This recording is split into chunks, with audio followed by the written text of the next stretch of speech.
আজকে আমাদের ক্লাসটা আপনারা দেখতে পাচ্ছেন যে ব্যবসায় সংগঠন ও পরিবেশ, মানে যেটা একদম বেসিক টপিক, এটার উপরে ক্লাসটা হবে। প্রথম স্লাইডে যদি আমরা চলে যাই, আমরা কোশ্চেনে দেখতে পাচ্ছি যে একদম কমন একটা কোশ্চেন বিজনেসের বা ব্যবস্থাপনার বা ম্যানেজমেন্টের যাই বলেন না কেন, যে ব্যবসায়ের মৌলিক উপাদান কোনটি।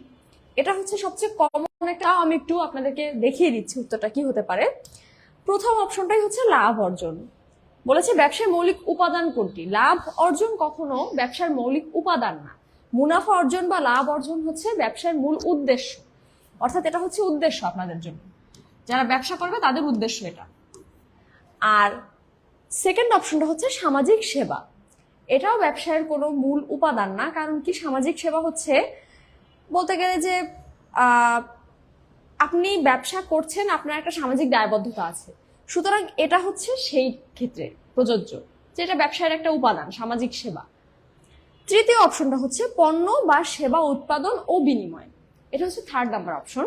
এই অপশনটা যদি আমরা দেখি, যে বলেছে ব্যবসায়ের মৌলিক উপাদান কোনটি। মৌলিক উপাদান যেহেতু বলেছে, অর্থাৎ আপনি কি নিয়ে ব্যবসাটা করছেন, তাই না? হয় আপনি কোনো সেবা প্রদান করছেন, অথবা আপনি কোনো পণ্য উৎপাদন করে বিক্রি করছেন, অথবা আপনি খুচরা বিক্রি করছেন। অর্থাৎ পণ্য এবং সেবার সাথেই কিন্তু ব্যবসায় মৌলিকভাবে জড়িত। পণ্য বা সেবা ছাড়া আপনি আপনার ব্যবসা করতে পারবেন না। অর্থাৎ যদি মৌলিক উপাদানের কথা বলতে চাই, সেক্ষেত্রে প্রতিযোগিতা অবশ্যই হবে না, এটা জাস্ট ব্যবসার একটা অংশ। আপনি কম্পিটিটরসদের সাথে কতখানি প্রতিযোগিতা দিতে পারছেন, দিয়ে টিকে থাকতে পারছেন, সেটা একটা অংশ। কিন্তু যখন আপনাকে মৌলিক উপাদান জানতে যাবে, আপনার সেটা উত্তর হবে পণ্য বা সেবা উৎপাদন ও বিনিময়।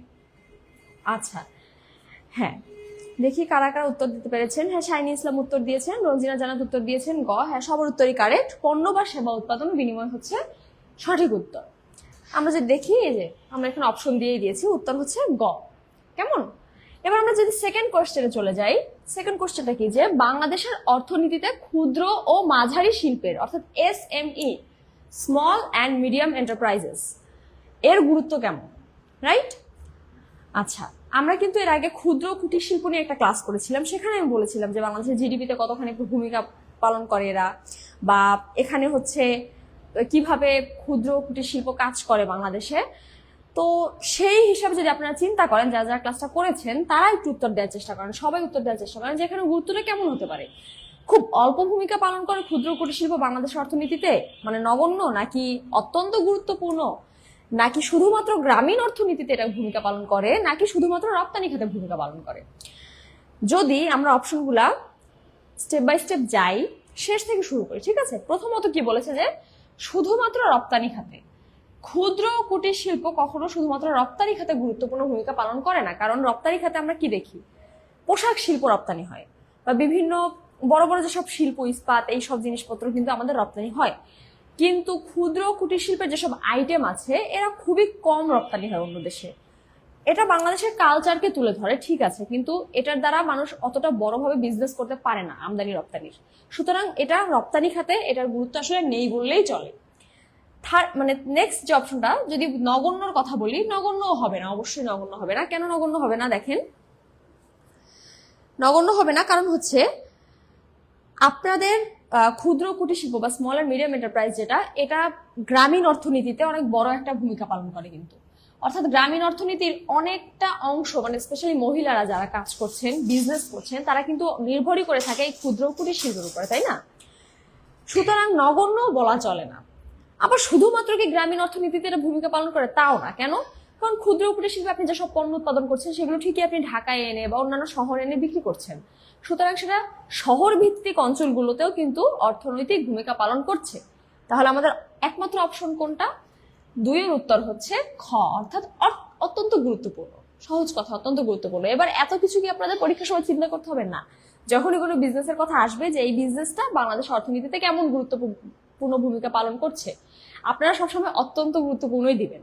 কারণ আপনি মানে যতই কম গুরুত্বপূর্ণ হোক না কেন, আলটিমেটলি এটাই সবসময় সঠিক উত্তর হয়, যে প্রত্যেকটা বিজনেসই অর্থনীতিতে অত্যন্ত গুরুত্বপূর্ণ ভূমিকা পালন করে। ঠিক আছে?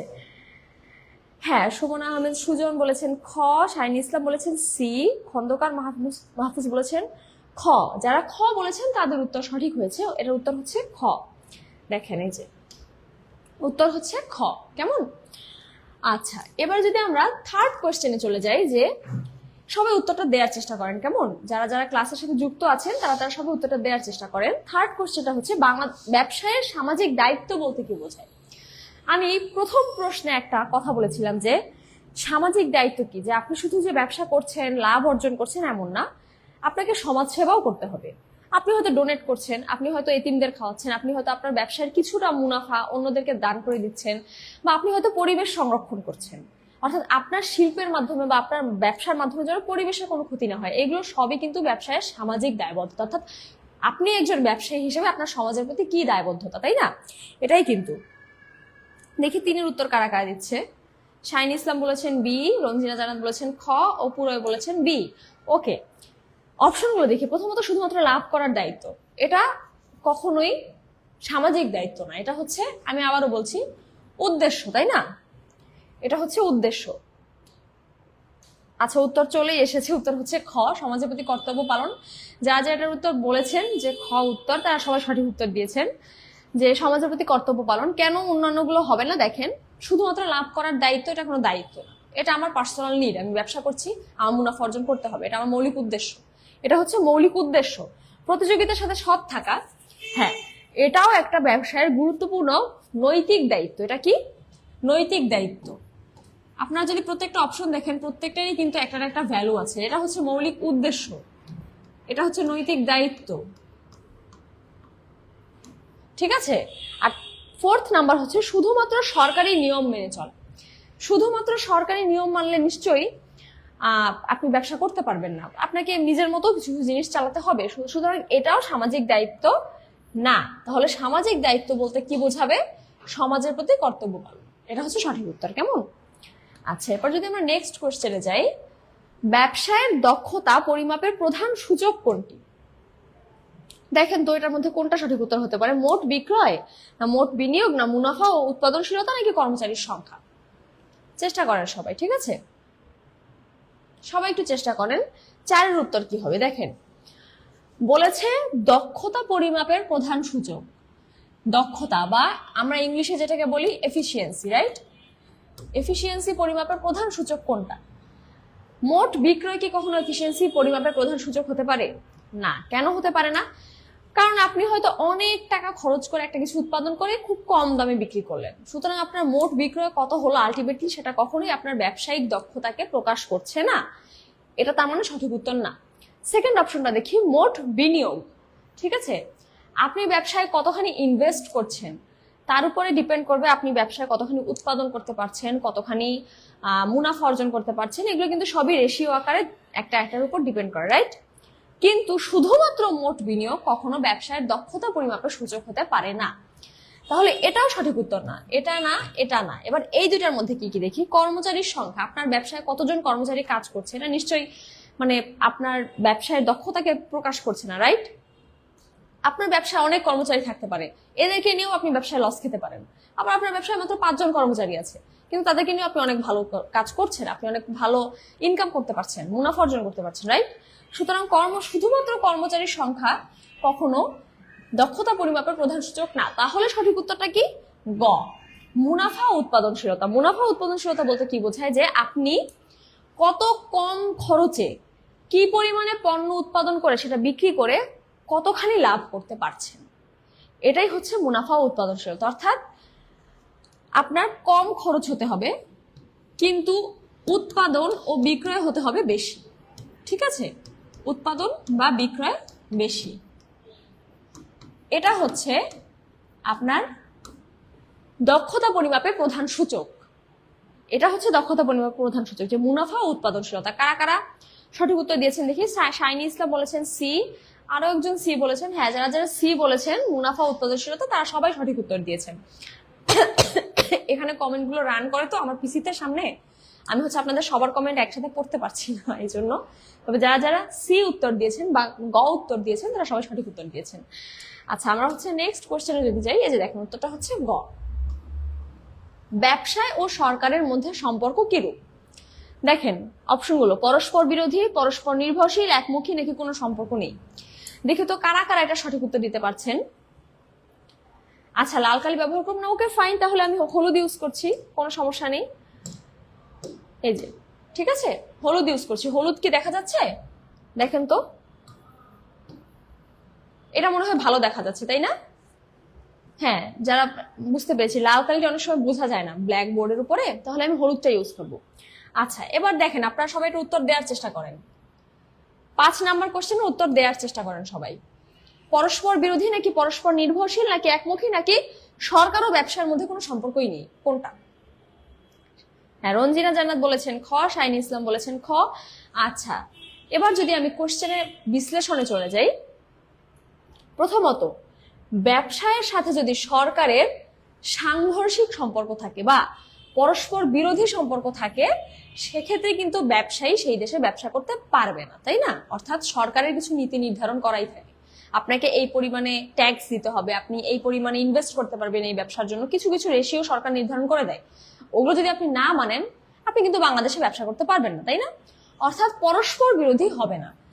একমুখী কেমন কথা? একমুখী মানে হচ্ছে যে শুধুমাত্র ব্যবসায়ীরাই সরকারের কথা মেনে চলছে, সরকার ব্যবসায়ীদের কোনো নিড পূরণ করছে না, সেটা হচ্ছে একমুখী। আবার শুধুমাত্র সরকাররাই মানে ব্যবসায়ীদের নিড পূরণ করছে, ব্যবসায়ীরা সেক্ষেত্রে কোনো গুরুত্ব দিচ্ছে না সরকারের, এটাও কিন্তু সঠিক না।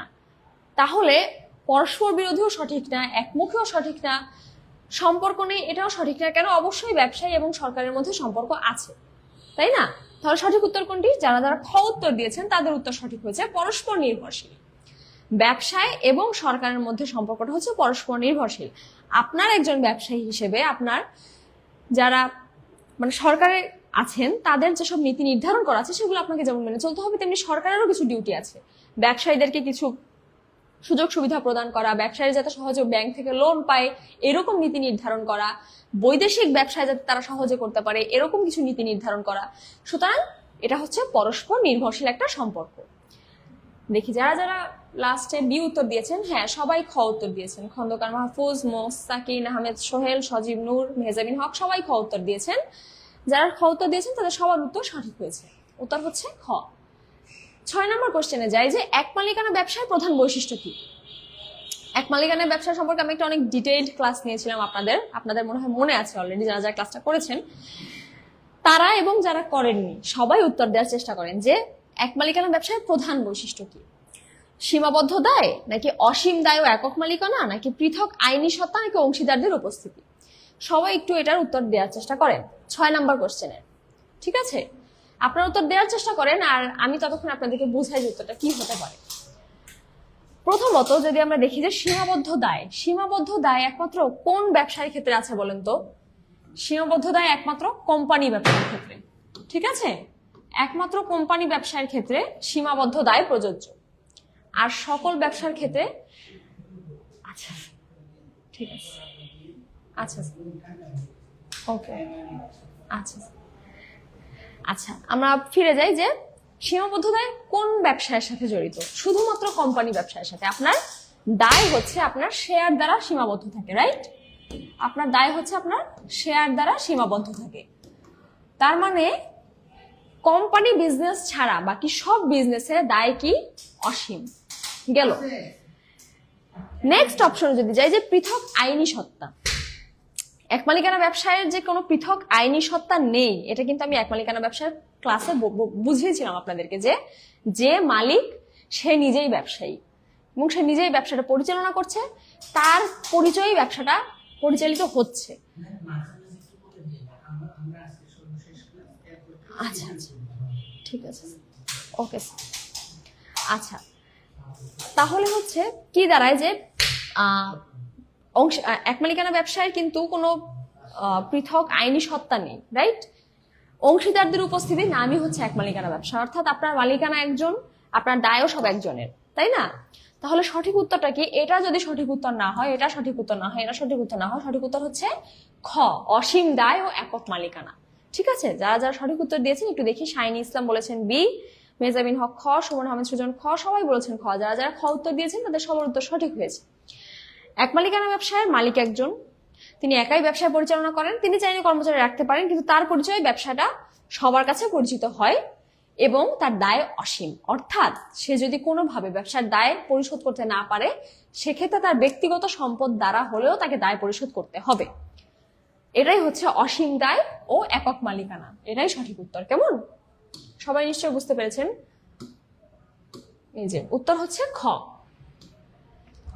যদি আমরা নেক্সট কোশ্চেনে যাই যে অংশীদারি ব্যবসায় গঠনের জন্য কি প্রয়োজন, ঠিক আছে, অংশীদারি ব্যবসায় গঠনের জন্য কি প্রয়োজন দেখি আমরা কিন্তু জানি যে অংশীদারি ব্যবসায়ের, আপনাদেরকে বলেছিলাম যে অংশীদারি ব্যবসার সবচেয়ে মেইন বা গুরুত্বপূর্ণ জিনিস কোনটা, একটু মনে করার চেষ্টা করেন তো। আমি অংশীদারি ব্যবসায় ক্লাসে বলেছিলাম এটা, ঠিক আছে, যে অংশীদারি ব্যবসার সবচেয়ে গুরুত্বপূর্ণ জিনিস কি? 2 জন বা 3 জন বা 4 জন, একজনকে নিয়ে তো আর অংশীদারি ব্যবসা হয় না, একের অধিক মানুষ থাকতে হবে, সেক্ষেত্রে সেটা অংশীদারি ব্যবসায়। এদের মধ্যে কোন জিনিসটা সবচেয়ে বেশি গুরুত্বপূর্ণ? সবাই একটু চেষ্টা করেন। হ্যাঁ, যারা যারা উত্তর দিচ্ছেন দিতে থাকুন, আমি আপনাদেরকে বলি। প্রথমত, অংশীদারি ব্যবসার ক্ষেত্রে নিবন্ধন ইজ নট নেসেসারি। আপনার নিবন্ধন না করলেও হবে, অর্থাৎ আপনি যদি কোনো আপনার আইনি সত্তা না রাখতে চান নিবন্ধন করিয়ে, সেটাও আপনি করতে পারেন।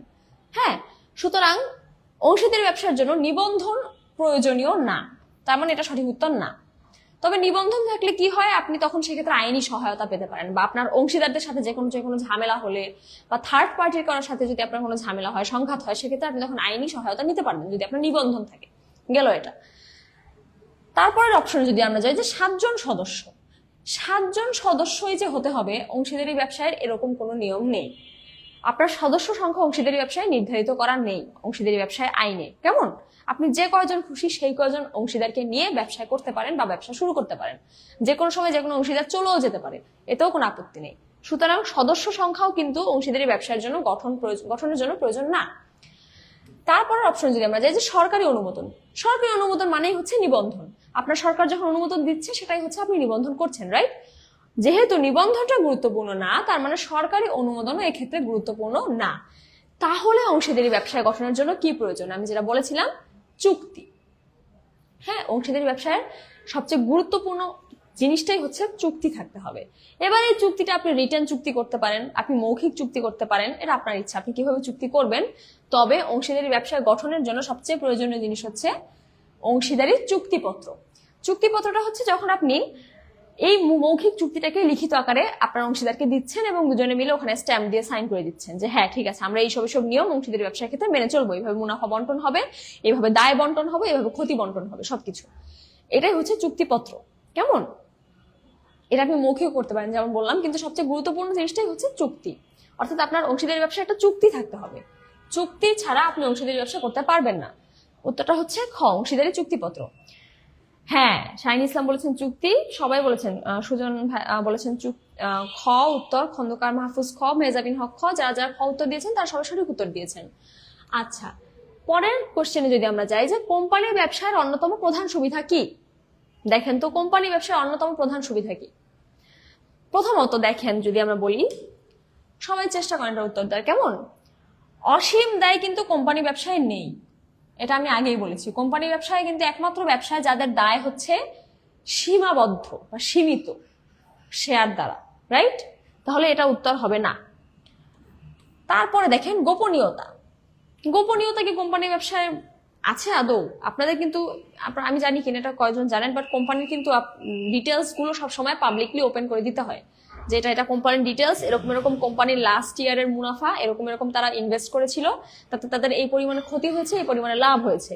এটা কোম্পানিকে সবসময় পাবলিশ করতে হয়। কেন পাবলিশ করতে হয়? যাতে ভবিষ্যৎ ইনভেস্টররা তাদের রিসার্চ করে তারপর ইনভেস্ট করতে পারেন। সুতরাং আপনি চাইলেই আপনার আন্দাজে গোপনীয়তা রক্ষা করার জন্য আপনি রাখলেন না আপনার কোম্পানির কোনো ডিটেলস পাবলিকালি, এটা আসলে পসিবল না, ঠিক আছে? আপনাকে পাবলিকলি ডিটেলস প্রকাশ করতেই হবে। সুতরাং কোম্পানি ব্যবসায় কিন্তু একেবারে পুরোপুরি গোপনীয়তা নেই, ঠিক আছে? ফোর্থ অপশনটা হচ্ছে স্বল্প পুঁজি। আপনি আপনার কোম্পানি ব্যবসায় চাইলেও কম পুঁজিতে শুরু করতে পারবেন না। একটা কোম্পানি বিজনেস চালু করা মানে হচ্ছে আপনি অনেক শেয়ার হোল্ডারদের কাছ থেকে ইনভেস্টমেন্ট নিয়ে তারপরে আপনার ব্যবসা শুরু করছেন, অর্থাৎ সেক্ষেত্রে আপনার পুঁজির পরিমাণ কিন্তু অনেক বেশি হয়, তাই না? সুতরাং স্বল্প পুঁজিও কিন্তু সঠিক উত্তর না। তাহলে সঠিক উত্তর কোনটি? যেমনটা আমি বললাম যে কোম্পানির দায় সীমাবদ্ধ, মানে কোম্পানিতে যারা যারা শেয়ার হোল্ডার আছেন বা মালিক আছেন তাদের সবার দায় হচ্ছে সীমাবদ্ধ, রাইট? অর্থাৎ কোম্পানি ব্যবসা যদি অন্যতম প্রধান সুবিধা বলি, সেক্ষেত্রে সীমাবদ্ধ দায় হচ্ছে সঠিক উত্তর, ঠিক আছে? সীমাবদ্ধ দায় হচ্ছে সঠিক উত্তর। আচ্ছা, আমি আসলে বুঝতে পারছি না কারা কারা সঠিক উত্তর দিয়েছেন, কারণ এখানে আমার সামনে যে কম্পিউটার স্ক্রিনটা আছে সেটা অফ হয়ে গেছে, যার জন্য আমি দেখতে পাচ্ছি না। হ্যাঁ, আমি একটু এটা নাড়াচাড়া দিয়ে দেখি যদি আসে স্ক্রিনটা মাঝে মাঝে অফ হয়ে যায়। আচ্ছা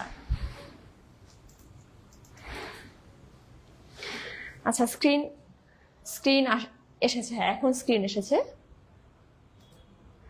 দেখি কারা কারা সঠিক উত্তর দিয়েছেন।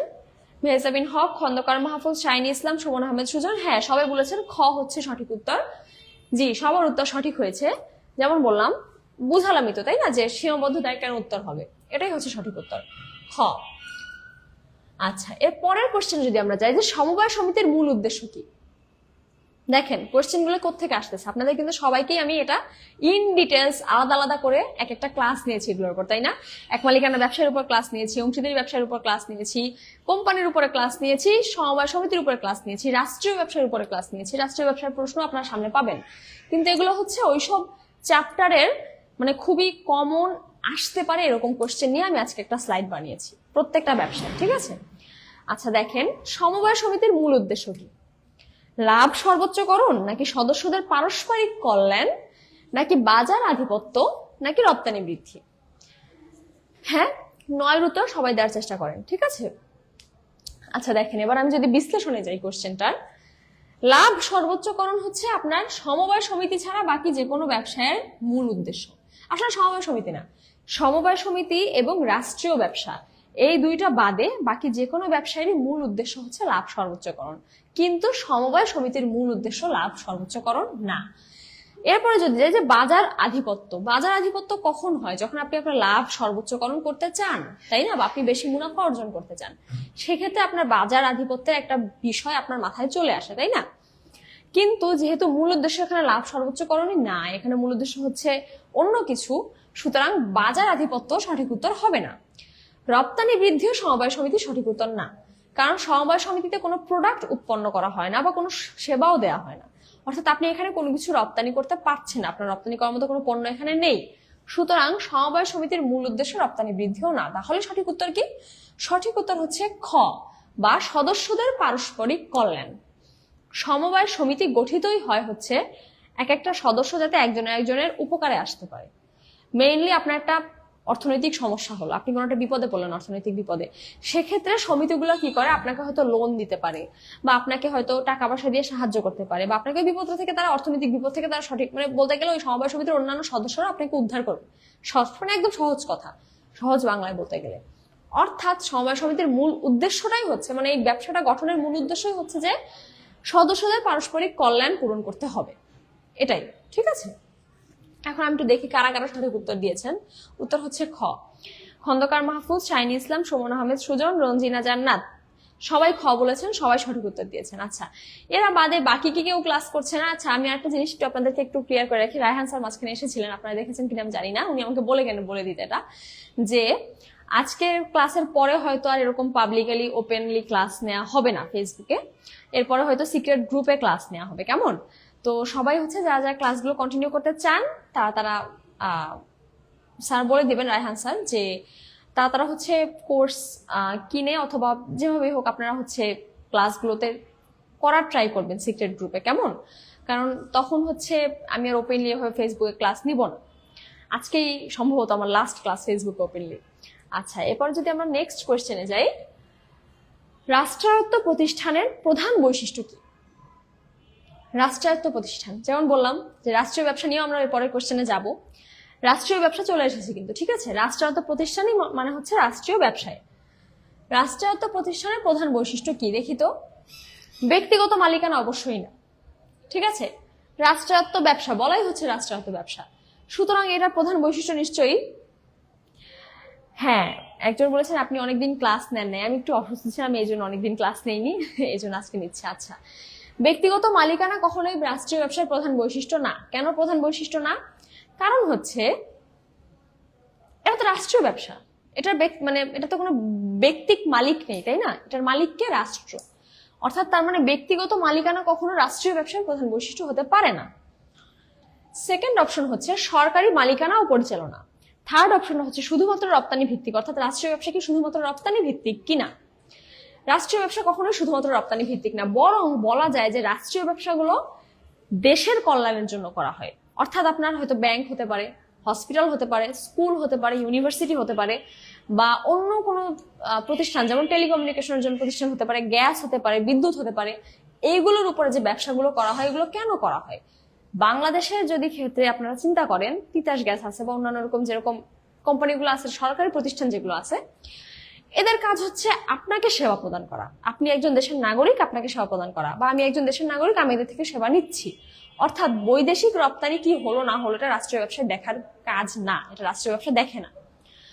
তার মানে রাষ্ট্রীয় ব্যবসা শুধুমাত্র রপ্তানি ভিত্তিক না। পরের অপশনটা যদি দেখি যে অংশীদারদের দ্বারা পরিচালিত, বুঝতেই পারছেন এটা সঠিক উত্তর না, এটা হচ্ছে অংশীদারি ব্যবসার জন্য। ঠিক আছে, তাহলে সঠিক উত্তর কোনটি?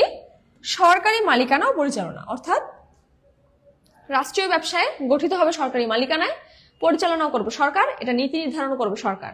এটা থেকে দেশের জনগণ বা দেশের নাগরিক যারা আছে তারা হয়তো সুলভ মূল্যে সেবাটা পাবে বা সুলভ মূল্যে পণ্য পাবে। ঠিক আছে, এটাই হচ্ছে দেশের জনগণের জন্য রাষ্ট্রীয় ব্যবসায়ের মানে গুরুত্ব বলতে গেলে। আর প্রধান বৈশিষ্ট্য বলতে গেলে সরকারি মালিকানা ও পরিচালনা। ঠিক আছে, শাহিনী ইসলাম বলেছেন বি, সুমন আহমেদ সুজন বলেছেন খ, খন্দকার মাহফুজ খ, কুলসুম খানম খ। আচ্ছা, সবাই খ উত্তর দিয়েছেন। যারা যারা খ উত্তর দিয়েছেন তারা সবাই সঠিক উত্তর দিয়েছেন। দেখেন উত্তর হচ্ছে খ। পরের কোশ্চেনে যদি আমরা যাই, কোম্পানি গঠনে নিম্নলিখিত কোন নথিটি অপরিহার্য? এটা খুবই ইম্পর্টেন্ট একটা কোশ্চেন। কোম্পানি বিজনেসের ক্লাসে আমি এটা বলেছিলাম। ঠিক আছে, আমি দেখি যে কাদের কাদের মনে আছে, একটু দেখি যে কোম্পানি গঠনে নিম্নলিখিত কোন নথিটি অপরিহার্য। আপনারা কারা কারা উত্তর করছেন আমি একটু দেখি। হ্যাঁ, এটা আমি কোম্পানির ক্লাসে পড়িয়েছিলাম আপনাদেরকে। 11-র উত্তর কি? আপনারা সবাই 11 লিখে তারপর উত্তর দেওয়ার ট্রাই করেন, তাহলে আমি বুঝবো, কারণ এটা আগের উত্তর দিচ্ছেন না এটার উত্তর দিচ্ছেন। আচ্ছা, প্রথমত অংশীদারি চুক্তি তো অবশ্যই না, বুঝতেই পারছেন কেন। কারণ অংশীদারি চুক্তিটা শুধুমাত্র অংশীদারি ব্যবসায়ের ক্ষেত্রে অপরিহার্য, তাই না? চুক্তি ছাড়া আপনি অংশীদারি ব্যবসা করতে পারবেন না। সমবায় সমিতির নিবন্ধন, এটা সমবায় সমিতির জন্য বলেই দেওয়া হয়েছে যে এটা সমবায় সমিতির জন্য, এটার সাথে কোম্পানির কোনো সম্পর্ক নেই। তারপর অপশনটা হচ্ছে ব্যবসায়িক লাইসেন্স। ব্যবসায়িক লাইসেন্স কি? আপনি ব্যবসা নিবন্ধন করছেন কিনা সরকারের দ্বারা, বা আপনি সরকারের অনুমোদন নিয়ে ব্যবসা নিবন্ধন করছেন কিনা, এটা হচ্ছে মানে কোম্পানির লাইসেন্স যেটাকে বলে। কিন্তু এটা কি ইম্পর্টেন্ট নাকি মেমোরেন্ডাম অফ অ্যাসোসিয়েশন ইম্পর্টেন্ট? দেখি তো কারা কারা উত্তর দেন সব। আচ্ছা, অনেকেই বলছেন খ। এটা কি 11-র খ আপনারা বলছেন? মেমোরেন্ডাম অফ অ্যাসোসিয়েশন এটা হচ্ছে সবচেয়ে গুরুত্বপূর্ণ। ঠিক আছে, হ্যাঁ, যারা 11-র খ বলেছেন তারা সবাই সঠিক উত্তর দিয়েছেন। মেমোরেন্ডাম অফ অ্যাসোসিয়েশন হচ্ছে কোম্পানি গঠনের জন্য সবচেয়ে অপরিহার্য বা গুরুত্বপূর্ণ নীতি বা নথি। কেন? কারণ মেমোরেন্ডাম অফ অ্যাসোসিয়েশনে আপনার কোম্পানির নাম কি, আপনার কোম্পানির উদ্দেশ্য কি, আপনি কি পরিমাণে ইনভেস্টমেন্ট নিয়ে কোম্পানি শুরু করছেন, আপনার কোম্পানির ঠিকানা, কোম্পানিতে কারা কারা শেয়ার হোল্ডার আছে, অনেক তথ্য, মানে আপনার কোম্পানির মানে বায়োডাটা বলতে পারেন, এটা নিয়ে হচ্ছে আপনাকে ব্যবসাটা শুরু করতে হবে। এটা ছাড়া আপনাকে তো ব্যবসায়ের লাইসেন্সই দিবে না। ঠিক আছে, আগে তো আপনাকে মেমোরেন্ডাম অফ অ্যাসোসিয়েশন গঠন করতে হবে আপনার কোম্পানির। এটা নিয়ে আপনি সরকারের কাছে গেলে তারপরে সরকার আপনাকে ব্যবসায়িক লাইসেন্স দিবে, তার আগে সরকার আপনাকে লাইসেন্সই দিবে না। সুতরাং অপরিহার্য নথি যদি বলে সেক্ষেত্রে উত্তর হচ্ছে মেমোরেন্ডাম অফ অ্যাসোসিয়েশন। ঠিক আছে, যারা যারা 11-র উত্তর খ দিয়েছেন তারা সবাই সঠিক উত্তর দিয়েছেন। হ্যাঁ, পরের কোশ্চেন যদি আমরা যাই, এক মালিকানা ব্যবসার প্রধান অসুবিধা কি? এক মালিকানা ব্যবসার সুবিধা আমরা কি পড়েছি এর আগে? সুবিধা অসুবিধা পড়েছি। এক মালিকানা ব্যবসার যে ক্লাস করিয়েছিলাম সেই ক্লাসে আমরা পড়েছিলাম এক মালিকানা ব্যবসার সুবিধা কি, এক মালিকানা ব্যবসার অসুবিধা কি। ঠিক আছে, অপশনগুলো যদি আমরা দেখি, দ্রুত সিদ্ধান্ত গ্রহণ, নাকি সীমিত পুঁজি ও অসীম দায়, নাকি গোপনীয়তা, নাকি নমনীয়তা। আচ্ছা, নমনীয়তা অবশ্যই বলতে গেলে যে মোস্ট মানে ইম্পর্টেন্ট কোনো জিনিস হতে পারে না, প্রধান অসুবিধা যেহেতু বলছে, অর্থাৎ এটা তো খুবই ইম্পর্টেন্ট একটা জিনিস, তাই না? প্রধান অসুবিধা কি? 12-র উত্তর সবাই একটু দেখেন তো। আপনাদের ক্লাসে অ্যাটেন্ড হলাম হুমায়রা নাজাফ ফিমা। আচ্ছা, থ্যাংক ইউ যারা যারা অ্যাটেন্ড করছেন। হ্যাঁ, আমি আলহামদুলিল্লাহ ভালো আছি, আপনারা নিশ্চয়ই সবাই ভালো আছেন। আচ্ছা, এবার যদি 12 নম্বরের উত্তরটা আমরা দেখি, সবাই একটু চেষ্টা করেন হ্যাঁ উত্তর করার। 12 নম্বরের দ্রুত সিদ্ধান্ত গ্রহণ। হ্যাঁ, এক মালিকানা ব্যবসায় একজন মাত্র মালিক থাকে, তিনি একাই সব সিদ্ধান্ত গ্রহণ করে, তিনি একাই ব্যবসা পরিচালনা করেন। কিন্তু এক্ষেত্রে একটা কিন্তু আছে। কেমন? আপনি যদি একটা বিপদে পড়েন কোনো একটা সিদ্ধান্ত নিতে গিয়ে, আপনার কিন্তু কেউ নেই যার সাথে আপনি ডিসকাস করবেন এটা নিয়ে, যেটা কোম্পানির ক্ষেত্রে আছে বা অংশীদারের ক্ষেত্রে আছে, কিন্তু এক মালিকানা ব্যবসা এটা নেই। এটা কিন্তু একটা অসুবিধা, ঠিক আছে? আপনি যে দ্রুত সিদ্ধান্ত নিতে পারছেন এটা যেমন একটা সুবিধা, তেমনি অনেক সময় আপনি অনেক সিদ্ধান্তে আটকে গেলে সেই সিদ্ধান্তটা নেওয়ার জন্য আপনাকে কেউ বুদ্ধি দেওয়ার থাকে না, এটা একটা অসুবিধা, ঠিক আছে? সুতরাং দ্রুত সিদ্ধান্ত গ্রহণ এটা এক মালিকানা ব্যবসার প্রধান অসুবিধা না, বরং এটা বলতে গেলে একটা সুবিধা। এক মালিকানা ব্যবসার একটা সুবিধা যে আপনি খুব দ্রুত সিদ্ধান্ত নিতে পারছেন। তারপরে গোপনীয়তা। হ্যাঁ, এক মালিকানা ব্যবসায় আপনি আপনার যে ব্যক্তিগত তথ্য ব্যবসায়ের সেগুলো আপনি কারোর সাথে শেয়ার নাই করতে পারেন। এখানে যেহেতু কোনো ইনভেস্টর নেই, সুতরাং তারা আপনাকে জিজ্ঞেস করবে না যে আপনার ইনভেস্ট করলে কতখানি মুনাফা আসবে বা এই টাইপের ডিটেলস তারা কখনোই আপনাকে জিজ্ঞেস করবে না, রাইট? সুতরাং গোপনীয়তা আপনার একটা সুবিধা বলতে গেলে, যে হ্যাঁ আপনি গোপনীয়তা রক্ষা করতে পারছেন, এটা অসুবিধা না। নমনীয়তাও কোনো অসুবিধা না, এটাও একটা সুবিধা। কিভাবে? আপনি যেহেতু একাই ব্যবসায় পরিচালনা করছেন, আপনি আপনার ইচ্ছা মতো ইনভেস্ট করতে পারেন, আপনি আপনার ইচ্ছা মতো যে কোনো সময় ব্যবসা চালু করতে পারেন, যে কোনো সময় বন্ধ করে দিতে পারেন, এটার জন্য কোনো লাইসেন্সেরও দরকার হয় না। সুতরাং এই ফ্লেক্সিবিলিটি বা নমনীয়তাটা আসলে কোনো অসুবিধা না, এটা একটা সুবিধা। তাহলে প্রধান অসুবিধা কি? সীমিত পুঁজি ও অসীম দায়। অর্থাৎ এক মালিকানা ব্যবসা যখন আপনি শুরু করতে যাচ্ছেন, যেহেতু বেশিরভাগ ক্ষেত্রে এক মালিকানা ব্যবসায়ের কোনো কি বলে মানে আইনি কোনো ভিত্তি থাকে না, সঠিক কথায় বলতে গেলে, ঠিক আছে? কারণ এক মালিকানা ব্যবসার ক্ষেত্রে বেশিরভাগ ক্ষেত্রে আপনার একটা চায়ের দোকানই দেখেন, উনি কি কোনো লাইসেন্স নিয়েছেন ওনার বিজনেসের জন্য? বা একজন হকার, সে কি কোনো লাইসেন্স দেয় না?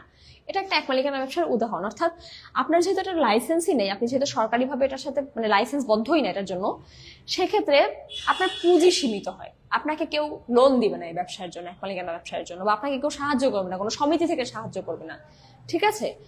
আপনার নিজের টাকাই আপনার পুঁজি, অর্থাৎ সীমিত পুঁজি একটা খুব বড় অসুবিধা এক মালিকানা ব্যবসার। আর অসীম দায় নিয়ে আমি মনে হয় 100 বার আপনাদের বলেছি অসীম দায় জিনিসটা কি, আমি আর না বলি। অসীম দায় হচ্ছে একটা প্রধান অসুবিধা, ঠিক আছে? হ্যাঁ, 12 উত্তর যারা যারা খ দিয়েছেন তারা সঠিক উত্তর দিয়েছেন। 12 উত্তর হচ্ছে খ। এরপরে কোশ্চেনে দেখেন, বাংলাদেশের রপ্তানি প্রক্রিয়াকরণ অঞ্চল বা ইপিজেড গড়ে ওঠার মূল কারণ কি? এটা খুবই ইম্পর্টেন্ট একটা কোশ্চেন, যে ইপিজেড গড়ে ওঠার মূল কারণ কি? আমরা তো সবাই ইপিজেড এর কথা শুনেছি, রাইট? যে ইপিজেড, কিন্তু ইপিজেডটা কি বা ইপিজেড গড়ে ওঠার মূল কারণ কি, এইটা কি আমরা কেউ জানি কিনা? দেখেন তো অপশনগুলো, কৃষি উন্নয়ন, নাকি শিল্পায়ন ও রপ্তানি প্রবৃদ্ধি, নাকি পর্যটন শিল্প, নাকি শিক্ষা খাত? কোনটা উত্তর হতে পারে?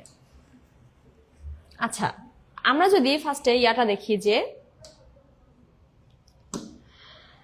রপ্তানি প্রক্রিয়াকরণ অঞ্চল, তাই না? অর্থাৎ রপ্তানি আপনি কি কি করেন সেটা চিন্তা করবেন আগে। আপনি কি কোনো কৃষি খাতে উৎপাদিত পণ্য রপ্তানি করেন? না। কৃষি খাতে আপনি যেসব পণ্য উৎপাদন করছেন, মানে কৃষকরা যেসব ফসল ফলাচ্ছে বা ফল ফলাদি, এগুলো কি আপনি খুব একটা রপ্তানি করেন বাংলাদেশ থেকে? করা কিন্তু হয় না, তাই না? অর্থাৎ কৃষি খাতের উন্নয়ন ইপিজেড এর মূল কারণ না, ইপিজেড গড়ে ওঠার মূল কারণ না, ঠিক আছে? কারণ ইপিজেড এর মানে নামটা আগে দেখেন, বাংলাদেশ রপ্তানি প্রক্রিয়াকরণ অঞ্চল। অর্থাৎ আপনি কি কি জিনিস রপ্তানি করছেন, এটা প্রক্রিয়াকরণ যে অঞ্চলটা বা আপনি যেসব প্রক্রিয়া করতে চান যেভাবে, সেটাই হচ্ছে ইপিজেড এর মানে মূল উদ্দেশ্য বলতে গেলে। কৃষির উন্নয়ন কখনো ইপিজেড এর মূল উদ্দেশ্য না, কারণ কৃষি খাতের সাথে রপ্তানি খাতের আসলে সম্পর্ক নেই বলতে গেলে। পর্যটন শিল্প না, পর্যটন শিল্পটা সেবা খাত, আপনি এটা রপ্তানি করতে পারেন না, সুতরাং এটার সাথেও কোনো রিলেশন নেই। শিক্ষা খাত, এটাও সেবা খাত, আপনি এটাও রপ্তানি করতে পারবেন না, সুতরাং একমাত্র অপশন কোনটা থাকে? শিল্পায়ন ও রপ্তানি প্রবৃদ্ধি, ঠিক আছে? আপনি বাংলাদেশ থেকে যদি বাংলাদেশের প্রেক্ষাপটে চিন্তা করেন, ইপিজেডটা যেহেতু বাংলাদেশের কথাই বলা হয়েছে, বাংলাদেশ থেকে আপনি কি রপ্তানি করেন? গার্মেন্টস শিল্পের পণ্য বা এরকম যেসব শিল্প আছে, এই রিলেটেড যেসব শিল্প আছে, এরকম শিল্পের পণ্যগুলো কিন্তু আপনি রপ্তানি করছেন, তাই না? যেহেতু আপনি শিল্প খাতের পণ্য রপ্তানি করছেন, অর্থাৎ আপনার শিল্পায়নের জন্য এবং এই রপ্তানিটা বাড়ানোর জন্য কিভাবে কি করা যায়, এইটাই হচ্ছে ইপিজেড গড়ে ওঠার মূল কারণ, শিল্পায়ন ও রপ্তানি প্রবৃদ্ধি, ঠিক আছে? অপশনটা নিশ্চয়ই সবাই বুঝতে পেরেছেন যে কেন এটা উত্তর হয়েছে। এই যে খ, যেহেতু আপনি একমাত্র শিল্পে উৎপাদিত পণ্যটাই রপ্তানি করছেন, সুতরাং একমাত্র শিল্পায়ন ও রপ্তানি প্রবৃদ্ধির অপশনটাই এখানে সঠিক উত্তর। কেমন? কারা কারা এটা সঠিক উত্তর দিয়েছেন? মিতু দাস বলেছেন বি, খন্দকার মাহফুজ বি, হোসনারা বি। হ্যাঁ, যারা যারা খ উত্তর দিয়েছেন তারা সবাই সঠিক উত্তর দিয়েছেন। নেক্সট কোশ্চেনে যাই। আচ্ছা, এখন আমি যে পার্টটা পড়াচ্ছি, এই পার্টটা হচ্ছে মানে ব্যবসায়িক প্রতিষ্ঠান সমূহের উপর একটা পার্ট, ঠিক আছে? ইপিজেড বলেন, গার্মেন্টস শিল্প বলেন, এরকম আমি বিভিন্ন শিল্প ধরে ধরে এক একটা কোশ্চেন রেখেছি। তো সবাই একটু এই কোশ্চেনগুলো মাথায় ঢুকানোর ট্রাই করেন, কারণ এগুলো খুবই ইম্পর্টেন্ট, ঠিক আছে? বাংলাদেশ গার্মেন্টস প্রস্তুতকারক ও রপ্তানিকারক সমিতি বা বিজিএমইএ, এটার নাম নিশ্চয়ই সবাই শুনেছেন। এর প্রধান ভূমিকা কি? এটাও সবাই সঠিক উত্তর দিতে পারবেন আমি জানি, কেন অনেক ইজি একটা কোশ্চেন। প্রথমত কৃষি পণ্য রপ্তানি ইপিজেড বিজিএমই এর মূল উদ্দেশ্য না, কৃষির সাথে গার্মেন্টস এর কোনো সম্পর্ক নেই, রাইট? আচ্ছা, আইটি খাতের উন্নয়নও না, কেন? আবার একই কথা, আইটির সাথে গার্মেন্টস শিল্পের কোনো সম্পর্ক নেই। হ্যাঁ, আপনি গার্মেন্টস এ পণ্য উৎপাদন করার পরে সেটাকে আপনি বিভিন্ন মিডিয়ার মাধ্যমে বা আইটির মাধ্যমে অ্যাডভার্টাইজ করতে পারেন, বাট তার মানে এই না যে আইটি খাতের উন্নয়নের সাথে বিজিএমই এর কোনো রিলেশন আছে। মৎস্য শিল্প হচ্ছে কৃষি পণ্যের অন্তর্ভুক্ত, তাই না? অর্থাৎ কৃষি খাতের সাথে মৎস্য খাতের সংযোগ আছে, কিন্তু বাংলাদেশ গার্মেন্টস প্রস্তুতকারক ও রপ্তানিকারক সমিতি যেটা আছে, মানে গার্মেন্টস শিল্পের সাথে কিন্তু কৃষি মৎস্যের সম্পর্ক নেই। তার মানে সঠিক উত্তর কোনটা? তৈরি পোশাক শিল্পের উন্নয়ন ও রপ্তানি বাংলাদেশ সবচেয়ে বড় শিল্প। হ্যাঁ, এটা নিয়ে আমি কোম্পানি বিজনেসের ক্লাসে, সম্ভবত আমার ঠিক মনে নেই কোন ক্লাসে, বাট একটা লেকচারে আমি বলেছিলাম যে বাংলাদেশের সবচেয়ে বড় শিল্পটাই হচ্ছে গার্মেন্টস শিল্প। গার্মেন্টসের সবচেয়ে বেশি পণ্য উৎপাদন হয় এবং সবচেয়ে বেশি গার্মেন্টস শিল্পের পণ্যই রপ্তানি হয় বিদেশে, তাই না? তাহলে তৈরি পোশাক শিল্পের উন্নয়ন ও রপ্তানি হচ্ছে বিজিএমই এর প্রধান ভূমিকা। কেমন? কারা কারা সঠিক উত্তর দিয়েছেন একটু দেখি। শাইন ইসলাম, সুমন আহমেদ সুজন, খন্দকার মাহফুজ, আরো একজন বলেছেন 14 উত্তর হচ্ছে খ।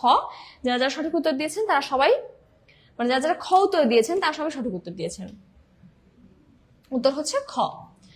আচ্ছা, বাংলাদেশ রপ্তানি প্রক্রিয়াকরণ অঞ্চল কর্তৃপক্ষ বা বেবজা এর কাজ কি? হ্যাঁ, আমি আবারও বলছি, আমি জানি না আপনারা জিনিসটা ইম্পর্টেন্ট ভাবে নিচ্ছেন কিনা, বাট এখন আমি যেগুলো কথা বলছি, পিজেড বলেন, বিজিএমইএ বলেন, বেবজা বলেন, এগুলো হচ্ছে মানে খুবই ইম্পর্টেন্ট কিছু কোশ্চেন আসতে পারে, এরকম কিছু কোশ্চেন, ঠিক আছে?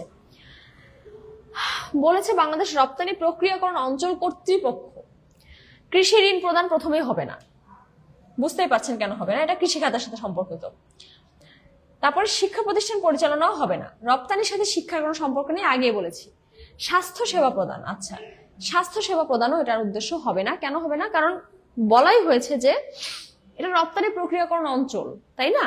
তার মানে এটার সাথে তো স্বাস্থ্য সেবা বা সেবা রিলেটেড কোনো শিল্পেরই কিন্তু সম্পর্ক নেই, বা সেবা রিলেটেড কোনো খাতেরই সম্পর্ক নেই। এটার সাথে একমাত্র শিল্প খাতের সম্পর্ক আছে। খাত বললে শুধুমাত্র শিল্প খাতের সম্পর্ক আছে। আর এখানে সঠিক উত্তরটা হচ্ছে খ, বা ইপিজেড এর পরিচালনা ও নিয়ন্ত্রণ। দেখেন, বেবজা, তাই না? এই যে ইপিজেড এর যে নিয়ন্ত্রণ ও পরিচালনা, এটাই হচ্ছে বেবজার প্রধান কাজ। মানে ইপিজেডটা কিভাবে নিয়ন্ত্রিত হচ্ছে, কিভাবে পরিচালিত হচ্ছে, কারা কারা পরিচালনা করছে, মূল উদ্দেশ্য কি, সব গঠন করাই হচ্ছে বেবজার কাজ। কেমন? 15 উত্তর সবাই খ। হ্যাঁ হ্যাঁ, এই তো সবাই খ দিয়েছেন। যারা যারা 15 উত্তর খ দিয়েছেন তারা সবাই সঠিক উত্তর দিয়েছেন। আচ্ছা, আমরা নেক্সট কোশ্চেনে চলে যাই। নেক্সট কোশ্চেনটা হচ্ছে বাংলাদেশের chamber of commerce and industries এর মূল কাজ কি? ঠিক আছে, chamber of commerce and industries এর মূল কাজ কি? দেখেন তো, রাষ্ট্রীয় শিল্প পরিচালনা, নাকি ব্যবসায়ীদের স্বার্থ সংরক্ষণ ও বাণিজ্য উন্নয়ন, নাকি কৃষি পণ্য ক্রয়, নাকি বিদেশি সাহায্য সংগ্রহ? এটা মনে হয় অনেক একটু কনফিউজড হবেন যে এটার উত্তর কি হবে, কারণ বলেছে যে chamber of commerce and industries এর কথা। তো এখানে উত্তর কি হতে পারে দেখেন তো, আপনারা একটু চেষ্টা করেন। সবাই একটু এটা মানে 16 উত্তরটা সবাই একটু চেষ্টা করেন, দেখি তো কারা কারা 16 উত্তর দিতে পারেন। আমি একটু তার আগে বিশ্লেষণ করি আপনাদেরকে, ঠিক আছে? উত্তরটা দেখেন, রাষ্ট্রীয় শিল্প পরিচালনা যদি আমরা বলি, এখানে বলেছে ইন্ডাস্ট্রিজ এর কথা, তাই না? তার মানে সহজভাবে আপনাদের মাথায় আসতে পারে যেহেতু ইন্ডাস্ট্রির কথা আছে, তার মানে শিল্পের কথাও আসতেই পারে, তাই না? কিন্তু তাই বলে কি রাষ্ট্রীয় শিল্প শুধুমাত্র এখানে আসবে? না, রাষ্ট্রীয় শিল্প রাষ্ট্রের দায়িত্ব, এটার সাথে অন্যান্য যারা ব্যবসায়ী আছে তাদের কিন্তু কোনো সম্পর্ক নেই। আর এখানে বলা হয়েছে Bangladesh chamber of commerce and industries এর কথা, সুতরাং রাষ্ট্রীয় শিল্প পরিচালনা এটার কাজ না, ঠিক আছে? এরপর যদি আমরা যাই যে কৃষি পণ্য ক্রয়, আবারও বলছি কৃষি খাত হচ্ছে সম্পূর্ণ আলাদা একটা খাত, এটার সাথে শিল্পের কোনো সম্পর্ক নেই। অর্থাৎ এখানে বলাই হচ্ছে শিল্পের কথা, ইন্ডাস্ট্রিজ এর কথা, তাই না? কৃষি পণ্য ক্রয় এটার সাথে কোনো সম্পর্ক নেই। বিদেশি সাহায্য সংগ্রহ, হ্যাঁ, Bangladesh chamber of commerce and industries বিদেশি সাহায্য সংগ্রহ করতে পারে, এদের সেই ক্ষমতা আছে, কারণ যেহেতু এখানে অনেক ব্যবসায়ীরা থাকে, তারা বিভিন্ন কি বলে রিকোয়েস্ট করতে পারে, বিভিন্ন ফর্মাল রিকোয়েস্ট পাঠাতে পারে বিদেশি সাহায্যের জন্য। কিন্তু প্রধান কাজের কথা যখন আসবে, বিদেশি সাহায্য সংগ্রহ, এটা উত্তর হবে না। তাহলে এটার উত্তর কি হবে? ব্যবসায়ীদের স্বার্থ সংরক্ষণ ও বাণিজ্য উন্নয়ন। ঠিক আছে, 16 উত্তর যারা যারা খ দিয়েছেন তারা সবাই সঠিক উত্তর দিয়েছেন। হ্যাঁ, 16 উত্তর হচ্ছে খ। আমার স্ক্রিনটা 2 মিনিট পর পর একটু পর পর চলে যাচ্ছে, এটা খুবই বিরক্তিকর। এই যে আবার এসেছে। হ্যাঁ, 16 উত্তর হচ্ছে খ। ঠিক আছে, 16 উত্তর হচ্ছে খ।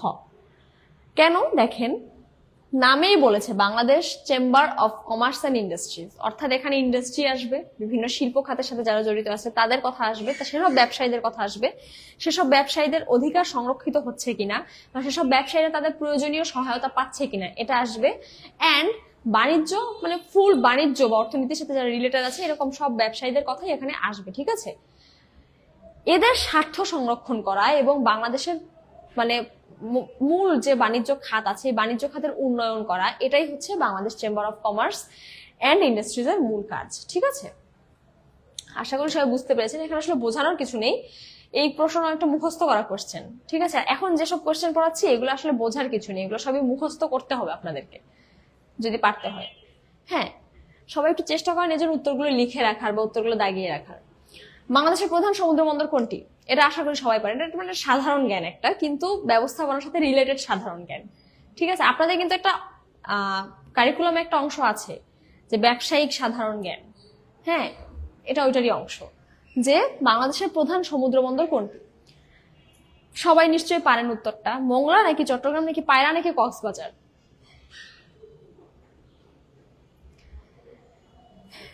দেখি তো সবাই একটু এটার উত্তরটা চেষ্টা করেন দেয়ার। 17 উত্তর। হ্যাঁ, 17 উত্তরটা সবাই দেওয়ার চেষ্টা করেন। এটা আমি না বলি উত্তরটা, এটা তো সবার পারার কথা। আমি একটু দেখি আপনারা কি উত্তর দেন। এটা তো বোঝানোর কিছু নেই, আপনারা নিশ্চয়ই জানেন। দেখেন তো কোনটা উত্তর। আমি একটু মানে অপেক্ষা করছি যে কারা কারা উত্তর লিখে 17। ঠিক আছে, উত্তর না লিখলে আমি ক্লাস আগাবো না।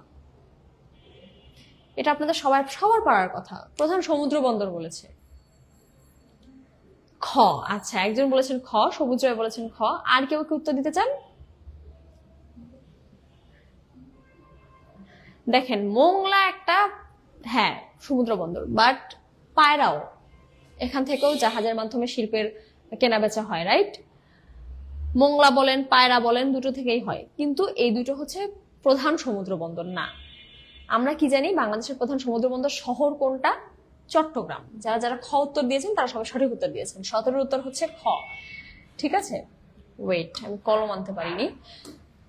খ বা চট্টগ্রাম। ঠিক আছে, এটা কি খুব ইম্পর্টেন্ট একটা কোশ্চেন? না, এটা খুব ইম্পর্টেন্ট একটা কোশ্চেন না, কিন্তু সাধারণ জ্ঞানের জন্য আপনারা এই কোশ্চেনটা মাথায় রাখেন। কারণ যেমনটা বললাম, আসতেই পারে, কখন কোত্থেকে কোশ্চেন দিয়ে দিবে আমরা জানি না। যেহেতু এটা প্রভাষক এবং স্কুল পর্যায়ের শিক্ষক নিবন্ধন পরীক্ষা, যে কোনো কোশ্চেন আসতে পারে। ঠিক আছে, প্রধান সমুদ্র বন্দর হচ্ছে চট্টগ্রাম। পরের কোশ্চেনে যদি আমরা যাই, যে বিশ্বায়নের বিপক্ষে প্রধান যুক্তি কি? বিশ্বায়ন কি, তার আগে আমাদের এটা বুঝতে হবে। বিশ্বায়ন কি? গ্লোবালাইজেশন ইংলিশে যেটাকে বলে, তাই না? আমরা সবাই মনে হয় গ্লোবালাইজেশনের কথা শুনেছি ইংলিশে। আপনাদের ইংলিশেও কোশ্চেনটা আসতে পারে যে বিশ্বায়ন কি? গ্লোবালাইজেশন অর্থাৎ বিশ্বের প্রত্যেকটা দেশের সাথে প্রত্যেকটা দেশ এখন অনলাইনের মাধ্যমে বলেন আর যেমনি বলেন কানেক্টেড আছে এবং তারা বিজনেস করছে, তাই না? এই যে বিশ্বায়ন হলো এই অনলাইন সিস্টেমটার মাধ্যমে, এর মাধ্যমে কিন্তু ব্যবসায়ের অনেক উন্নতি হচ্ছে, তাই না? এই যে আমরা এখন সোশ্যাল মিডিয়া মার্কেটিং করি, বা আমরা সোশ্যাল মিডিয়ার মাধ্যমে আপনাদেরকে সেবা দিচ্ছি, শিক্ষা একটা সেবা, আপনাদেরকে আমি সেবা দিচ্ছি, তাই না? এগুলো সবই সম্ভব হয়েছে মূলত বিশ্বায়নের জন্যই। যে এই যে অনলাইন দুনিয়াটা আসলো, এটার কারণে হচ্ছে মানে অনলাইন দুনিয়াটার কারণে কি, যে সংস্কৃতির যে বিষয়টা এটাও ছড়িয়ে পড়লো, বিভিন্ন কালচারাল বিষয়গুলো হচ্ছে বিশ্বের সব জায়গায় ছড়িয়ে পড়লো বাংলাদেশের। আবার বাইরের দেশের কালচারগুলোও কিন্তু বাংলাদেশ অ্যাডাপ্ট করছে। ঠিক তেমনি ব্যবসায়ের ক্ষেত্রেও কিন্তু অনেক কিছু বাংলাদেশ যেমন দিচ্ছে, তেমনি বাংলাদেশ ব্যবসায়ের অনেক নীতি নির্ধারণ কিন্তু বিদেশ থেকে নিচ্ছে, তাই না? গ্লোবালাইজেশনে এটাই হচ্ছে সুবিধা, যে আপনি একটা দেশে থেকেও অন্যান্য দেশের সবার সাথে কানেক্টেড হতে পারছেন, রাইট? কিন্তু বলেছে এটার বিপক্ষে প্রধান যুক্তি কি? এটার পক্ষে না, গ্লোবালাইজেশনের বিপক্ষে প্রধান যুক্তি কি হতে পারে? 18 উত্তরটা সবাই একটু দেখি তো কি। বাজার সম্প্রসারণ, নাকি সংস্কৃতির সংকট ও আয়ের বৈষম্য, নাকি প্রযুক্তি স্থানান্তর, নাকি কর্মসংস্থান বৃদ্ধি? আচ্ছা, বিশ্বায়নের কারণে কিন্তু কর্মসংস্থান বৃদ্ধি হচ্ছে না? হচ্ছে। কিভাবে হচ্ছে এটা নিশ্চয়ই আপনারা সবাই বুঝতেছেন, যে যেহেতু অনলাইনে অনেক কিছু চলে এসেছে, আপনার এখন অনলাইনে অনেক কাজের ক্ষেত্রেও চলে এসেছে, অর্থাৎ কর্মসংস্থান অনেকভাবে বৃদ্ধি পাচ্ছে। প্রযুক্তির স্থানান্তর, এটাও অবভিয়াসলি মানে বিশ্বায়নের একটা পক্ষে একটা ভালো যুক্তি, যে হ্যাঁ এই কারণে বিশ্বায়ন দরকার, তাই না? বাজার সম্প্রসারণ, বাজার সম্প্রসারিত হচ্ছে, আপনি বৈদেশিক বিনিময় করতে পারছেন, আপনি বিদেশে এখন বিজনেস করতে পারছেন বাংলাদেশে থেকে, তাই না? অর্থাৎ আপনার বাজার সম্প্রসারণ হচ্ছে।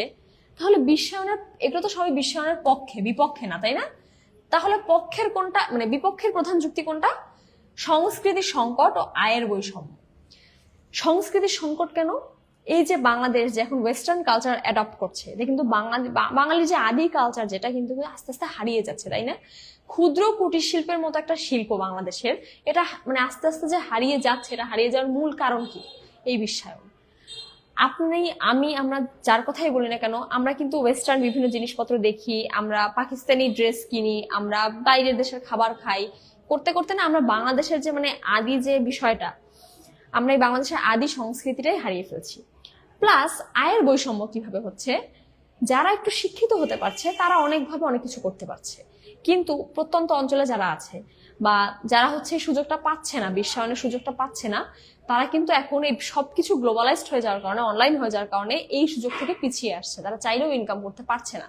এখন কিন্তু প্রচুর কাজ অনলাইনে, তাই না? আপনারা সবাই জানেন এখন প্রচুর কাজ অনলাইনে হয় এবং প্রচুর বিজনেস অনলাইনে হয়, কিন্তু এই দিক থেকে যারা পিছিয়ে আছে তারা কিন্তু অনেক ক্ষেত্রেই ইনকাম করতে পারছে না, তাদের ইনকাম অনেক ক্ষেত্রেই ড্রপ হচ্ছে, তাই না?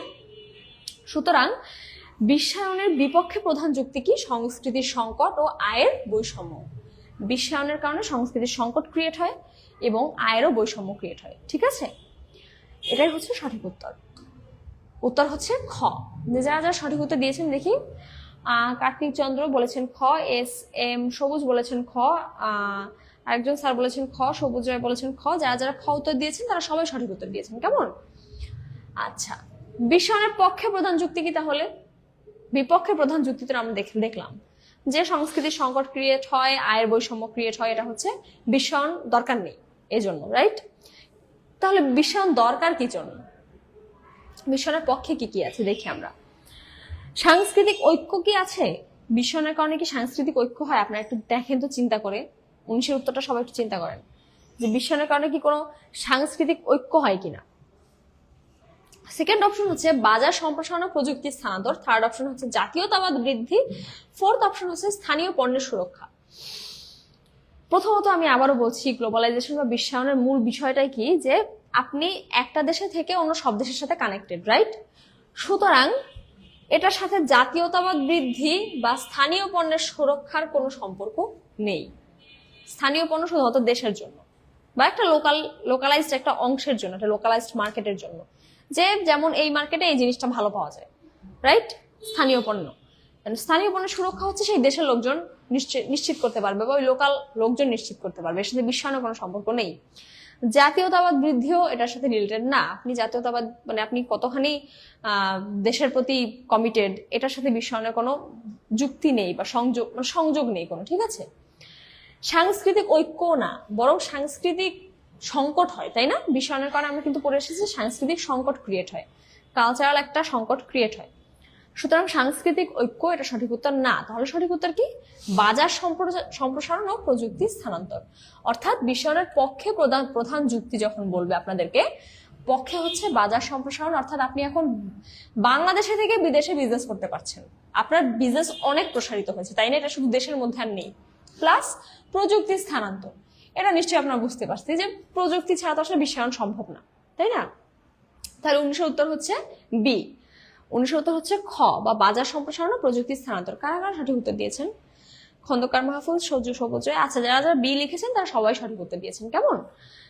আচ্ছা, দেখি তো আমরা উত্তরটা। হ্যাঁ, উত্তর হচ্ছে খ, কেমন?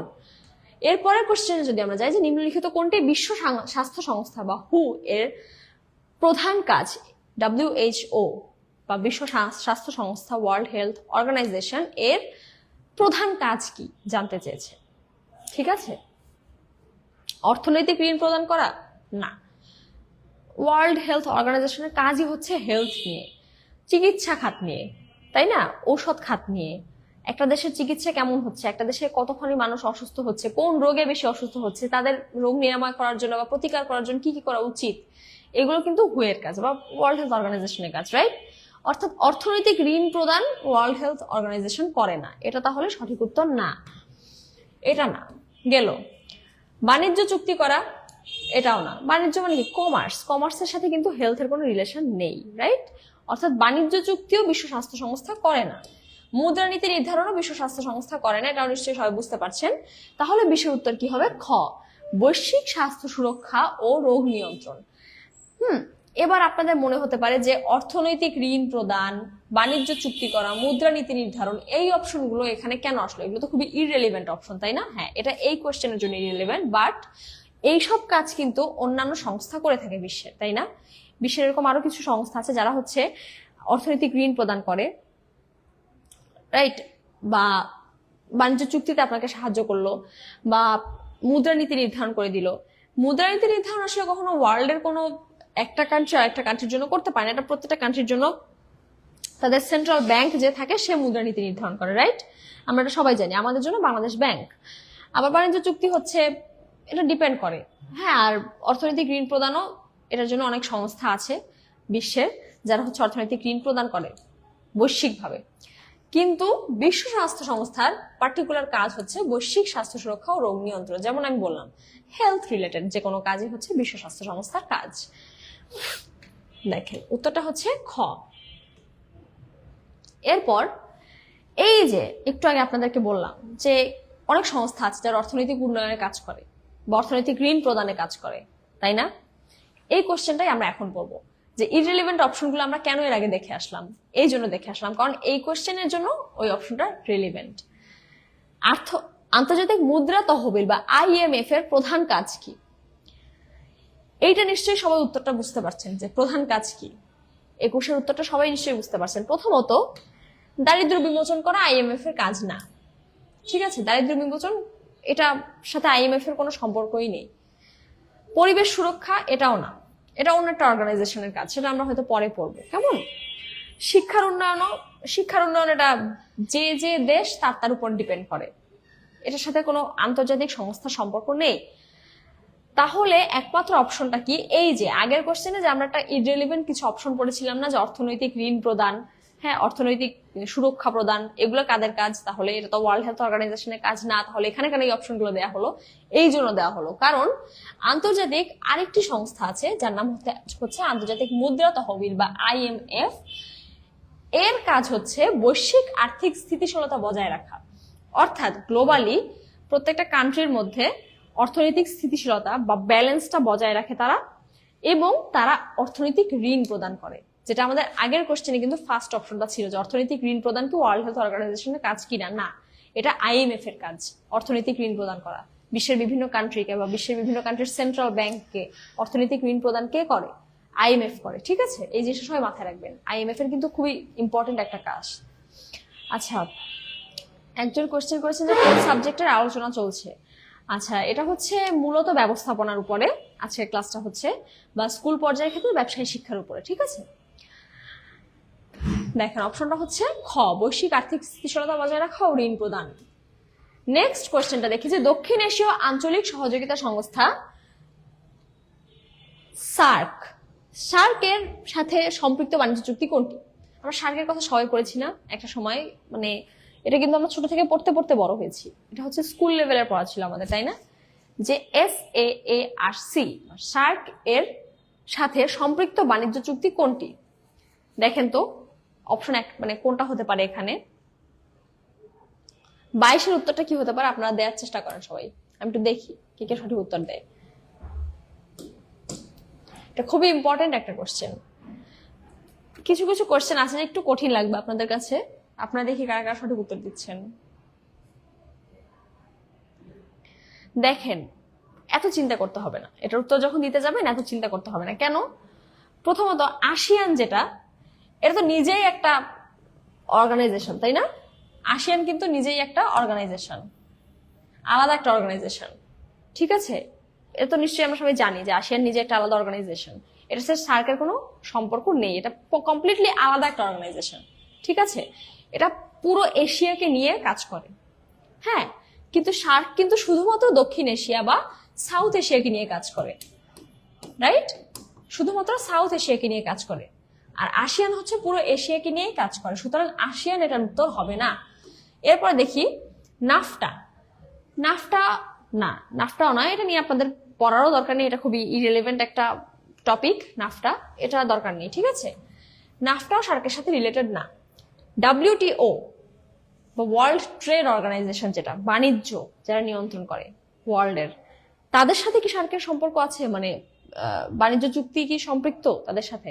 তাদের সাথেও না, কারণ এরা হচ্ছে পুরো ওয়ার্ল্ডের ট্রেড কন্ট্রোল করে, তাই না? এরা শুধুমাত্র দক্ষিণ এশিয়ার ট্রেড কন্ট্রোল করে না। সুতরাং আপনি যখন শুধুমাত্র দক্ষিণ এশিয়ার কথা বলবেন বা সার্কের কথা বলবেন, মনে রাখবেন এই দুইটা জিনিস, এস এ কোথায় কোথায় আছে, সাফটা অ্যান্ড সাফটা, ঠিক আছে? সাফটা অ্যান্ড সাফটা এই দুটো হচ্ছে শুধুমাত্র সার্কের সাথে রিলেটেড বা সাউথ এশিয়ার সাথে রিলেটেড, ঠিক আছে? এত কিছু যে বললাম, যাদের কিছু বোঝারই দরকার নাই, ভাবারও দরকার নাই। যখনই দেখবেন এস এ কথাটা আছে বা সাউথ এশিয়া কথাটা আছে, সেই অর্গানাইজেশনটাই হচ্ছে সার্কের সাথে রিলেটেড, ঠিক আছে? সেই অর্গানাইজেশনটাই সার্কের সাথে রিলেটেড, যেহেতু সার্কের কাজই হচ্ছে দক্ষিণ এশীয় কান্ট্রিগুলোকে নিয়ে কাজ করা, তাই না? সাউথ এশিয়ান যেসব কান্ট্রি আছে আমাদের, তারাই কিন্তু সার্ককে নিয়ে কাজ করে। সাফটার যেটা ফুল ফর্ম, যেটা এটা কিন্তু আপনাদের জানতে হবে, সাফটা অ্যান্ড সাফটার, ঠিক আছে? ফুল ফর্মটা আমি একটু আপনাদের লিখে দিই। সাউথ এশিয়ান সার্কের ফুল ফর্মটা নিশ্চয়ই আপনারা সবাই জানেন, তো আমি ওটা না বলে আমি শুধুমাত্র সাফটা অ্যান্ড সাফটারটা বলছি, ঠিক আছে? এটা একটু সবাই পারলে লিখে রাখেন। সবাই কি উত্তর দিয়েছেন? রোজিনা জান্নাত, শাইন ইসলাম, সুমন আক্তার, সুজন, হ্যাঁ সবাই সঠিক উত্তর দিয়েছেন।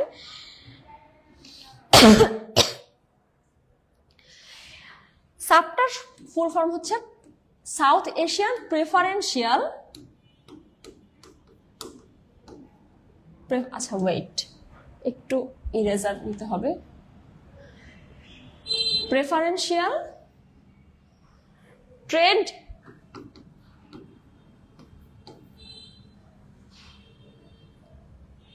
সবাই কি এটা দেখছেন? আমার আসলে স্ক্রিন অফ হয়ে গেছে, স্ক্রিনটা অফ হয়ে গেছে। হ্যাঁ এখন এসেছে স্ক্রিন, আচ্ছা ঠিক আছে। হ্যাঁ সবাই দেখছেন কি একটু জানাবেন, ঠিক আছে? আমার মাঝে মাঝে স্ক্রিন অফ হয়ে যাচ্ছে, তো আমার কথা ক্লিয়ার কিনা দেখা যায় কিনা একটু জানাবেন প্লিজ। আচ্ছা, সাবটার ফুল ফর্ম হচ্ছে south Asian preferential trade agreement. কেমন? এটা একটু সবাই লিখে নেন, এগ্রিমেন্ট। আর সাফটার ফুল ফর্ম হচ্ছে south Asian free trade area. এই দুটো জিনিস সবাই একটু লিখে নেন যে সাফটা আর সাফটার ফুল ফর্ম কি। আর আমার লেখা দেখা যাচ্ছে কিনা, কারণ আমার স্ক্রিনটা মাঝে মাঝে অফ হয়ে যাচ্ছে, আমি বুঝতে পারছি না যে আপনারা কানেক্টেড আছেন কিনা, তো একটু জানিয়ে দিলে ভালো হয়, কারণ আমি হচ্ছে ফোনেও আর কি দেখা ট্রাই করছি আপনাদের ক্লাসটা, তো একটু জানিয়ে দিলে ভালো হয়, ঠিক আছে? যে আপনারা দেখতে পাচ্ছেন কিনা।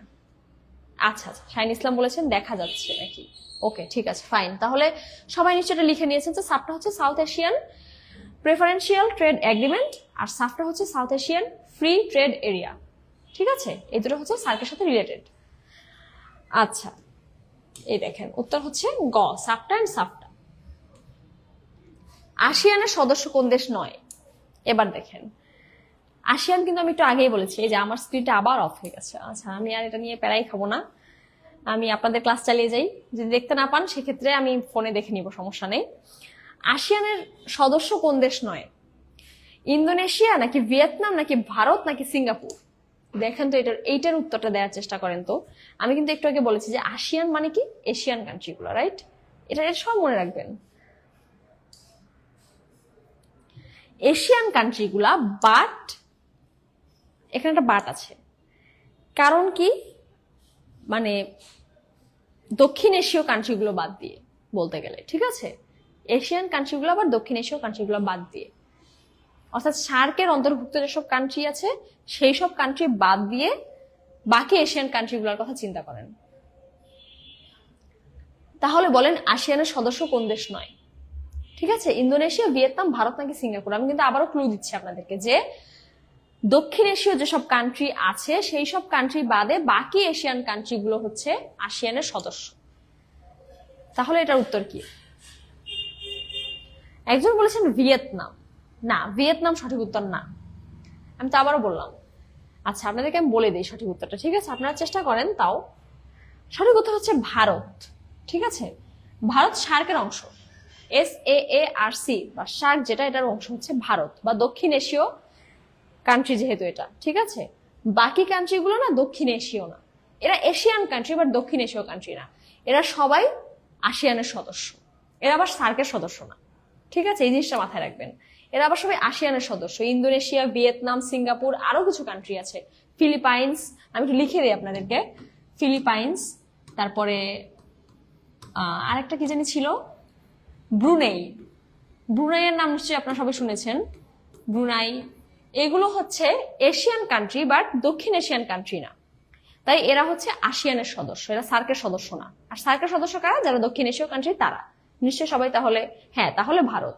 এই তো সব বুঝতে পেরেছেন যে এখন নিশ্চয়ই সবার কাছে জিনিসটা ক্লিয়ার। আরো কিছু কান্ট্রি আছে, লাওস আছে। ঠিক আছে, আসিয়ানের আরো কিছু কান্ট্রি আছে, লাওস, তারপরে আরেকটা কি যেন ছিল, ফিলিপাইন্স ছিল, ইন্দোনেশিয়া ছিল, ভিয়েতনাম ছিল, সিঙ্গাপুর ছিল, ব্রুনাই ছিল, লাওস ছিল, কম্বোডিয়া ছিল। কম্বোডিয়ার নাম নিশ্চয়ই সবাই শুনেছেন, কম্বোডিয়া।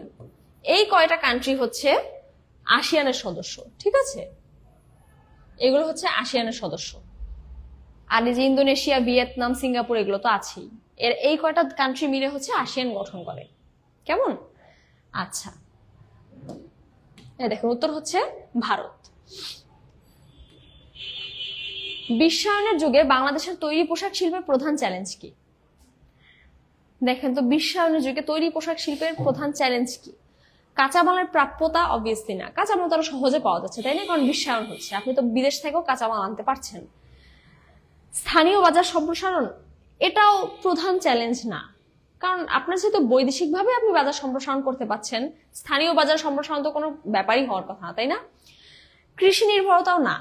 ঠিক আছে, আবারও বলছি, কৃষির সাথে তো নিশ্চয়ই মানে বিশ্বায়নের তৈরি পোশাক শিল্পের কোনো রিলেশন নেই। তাহলে এই তিনটা অপশন না। এটা না হলে কোনটা? আন্তর্জাতিক প্রতিযোগিতা ও মান বজায় রাখা। যেহেতু বিশ্বায়ন হচ্ছে, প্রত্যেকটা কান্ট্রি বিজনেস গুলো করছে, রাইট? যেহেতু প্রত্যেকটা কান্ট্রি সেম টাইপের বিজনেস করছে, আপনার কিন্তু প্রতিযোগী বেড়ে যাচ্ছে অনেক। পাকিস্তানও হচ্ছে তৈরি পোশাক শিল্প তৈরি করছে, ভারত তৈরি পোশাক শিল্প তৈরি করছে, বাংলাদেশও তৈরি পোশাক শিল্প তৈরি করছে, এবং এরা সবাই আমেরিকাতে এখানে রপ্তানি করছে, তাই না? তাহলে বাংলাদেশে কিন্তু কম্পিটিটরস বেড়ে গেল বিশ্বায়নের কারণে, রাইট? যদি আগে ধরেন শুধুমাত্র বাংলাদেশ রপ্তানি করতো, কিন্তু এখন হচ্ছে সবাই রপ্তানি করছে, কম্পিটিটরস বেড়ে গেল।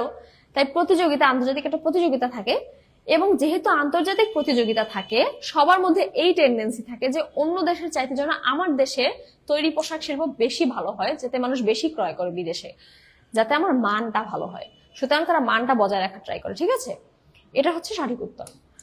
আচ্ছা, নেক্সট কোয়েশ্চেনে যদি আমরা যাই, এটা হচ্ছে আমাদের লাস্ট কোয়েশ্চেন আজকের ক্লাসের। নিম্নলিখিত কোনটি বাংলাদেশের রপ্তানি বাণিজ্য সহায়ক প্রতিষ্ঠান?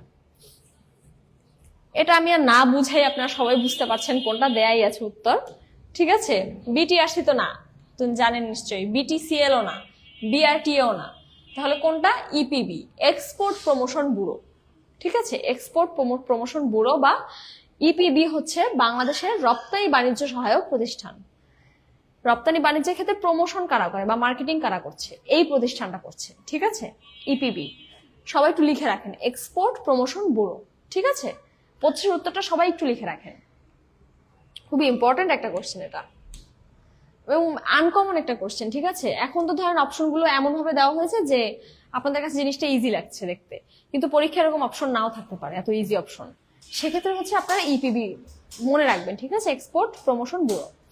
আচ্ছা, আজকের ক্লাসটা হচ্ছে এই পর্যন্তই শেষ।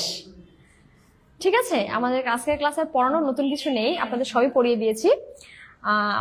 আপনাদেরকে যেটা বললাম আমি যে নেক্সট ক্লাস থেকে হয়তো আমি ওপেন ডেয়ার ক্লাস নাও নিতে পারি, অন্য গ্রুপে ক্লাস নিতে পারি, সিক্রেট গ্রুপে যেটা বলা হয়।